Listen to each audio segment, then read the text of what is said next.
Hi, I'm E.D. Lewis, and welcome back to my channel, E.D. Lewis Reviews, back with an all-new review. I'm taking a brief break this week on my reading vlog to do this review. This is a review of a book that I read on vacation, and it's actually by a friend of mine, Byron Griffin. So, the book is called At the Rivers of Hell. It was published last year, 2021. And it tells the story of Justine. She's recently lost her father, and her and her mother are going through a grieving process. When her uncle steps in with some ulterior motives of his own, and they move into this Gothic abbey.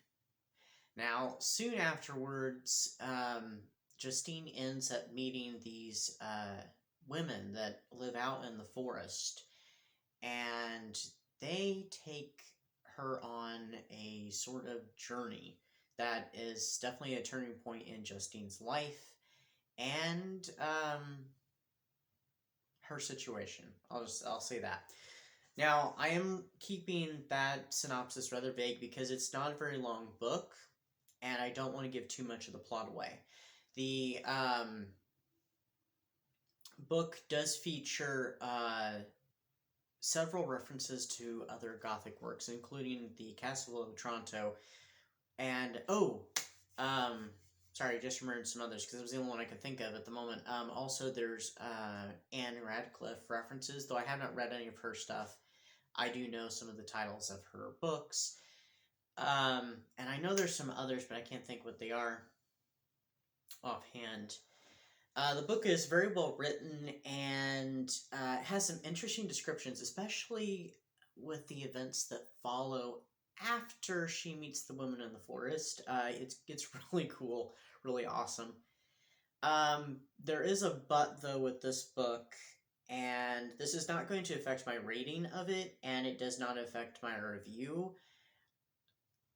The one but is, and I'm assuming this is due to it being a Kindle version, and I know that sometimes things go wrong when things get transferred to Kindle versions, and it was just something wrong with the script and stuff of it, the type.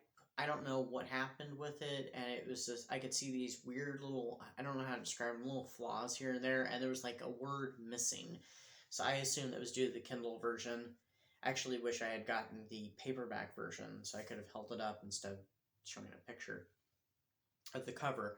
The other thing is with this is that I wish that Byron had actually expanded upon the story a little bit, like gone into greater detail, especially with their life at the abbey and some of I almost gave something away. And her interactions with the women in the forest.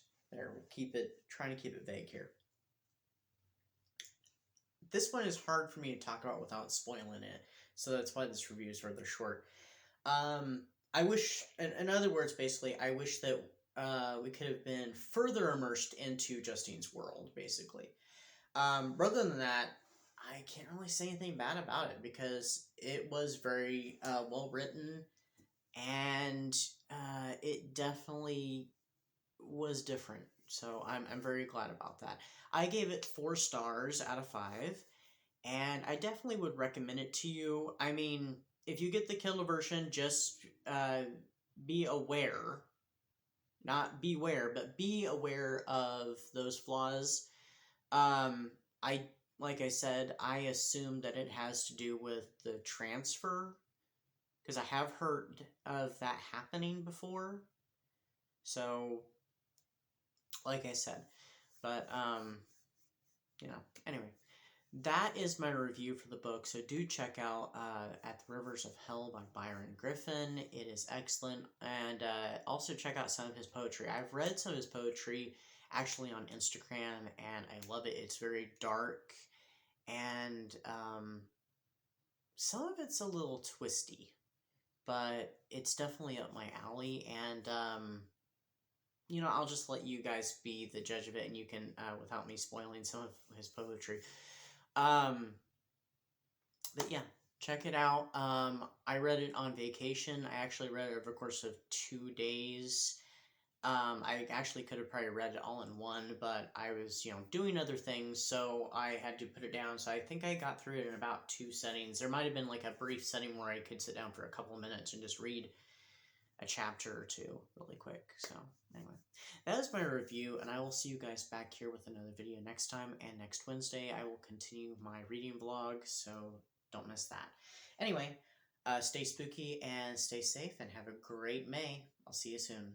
Bye-bye.